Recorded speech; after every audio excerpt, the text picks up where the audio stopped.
Come gather, my friends, hear the story of the triumph, the hope, and the glory, of the laughter and the tears, of the hardships and the fears, of the struggle, the strength, and the strife, of this most remarkable life. We remember the Alamo, we remember the Maine, and on this special night, we honor Mike Blain. Well, his feet are flat and his head is bald.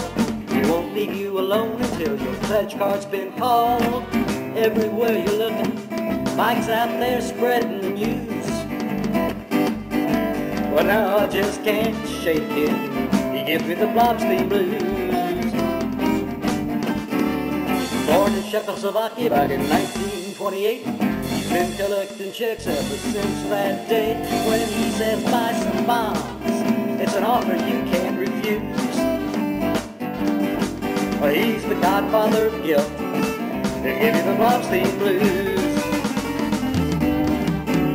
Growing up with his family, they called him Misha.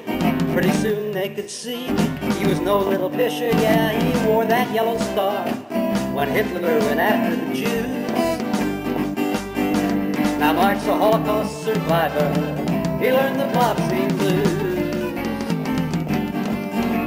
Mike wound up in England right after the war, but they kicked him out because the king got sore. But Mike asked him if his highness would mind removing his royal tushy from Palestine. Oh, he landed in New York, and in no time at all, Uncle Sam sent him some greetings. He heard that bugle call, now he's off to Korea, wearing GI shoes. You know, Mike gave the North Koreans a case of the Blobstein Blues. After his big tour, Mike went to Rochester Tech. He'd been hopping around so much they called him a bouncing check. Just then a girl named Sylvia, she really lit up his views. He said, if you won't marry me, I'll give you the Blobstein Blues.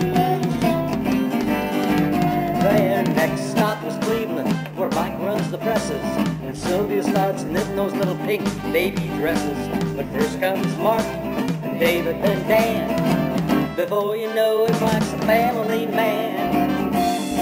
Now his boss says, Mike, I'm ready to top banana. All you gotta do, move out to Indiana. Other than your job, what have you got to lose? Now he's a Hebrew giving the Hoosiers some more of that Blobstein Blues. Pretty soon Israel was fighting that old Yom Kippur War, so Mike decided he could do a little more just to make sure that Israel had the strength not to lose. Selling bonds would give the Arabs a dose of the Blobstein Blues. Well, now Mike's got a slogan, just like Don's gun. I don't want to make any money, I just love to sell bonds. He sells them to anybody, not only to Jews. No, you don't have to be Jewish to get the Blobstein Blues. The Hasten Hebrew Academy was the place that you'd find old Mike hanging out whenever he had a little time. He'd run right over, and Sylvia needed a hand. School needed help, and Mike was always her man. Well, son moved on to Cleveland, another went to France. Number 3 is Rabbi Tzvi, giving Israel a chance. Now Mike's got a dozen grandchildren, I get their names a little confused. And there was 3 generations in us the Blobstein Blues.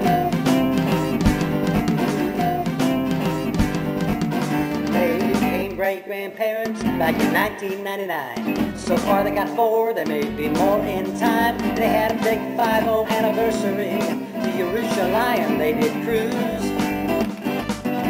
A half century of giving Sylvia the famous Blobstein Blues. Now Mike turned 80 back in 2008, and the whole congregation came out to celebrate. These days Mike and Sylvia always seem to be heading back to Eretz Yisrael for yet another family wedding. Well, now this is the end of my story. It's the end of my song. Why not honor old Mike by buying a big old Israel mine? Yeah, he's still going strong, so it won't come as news. When Mike's 120, he'll still give us the Blobstein Blues.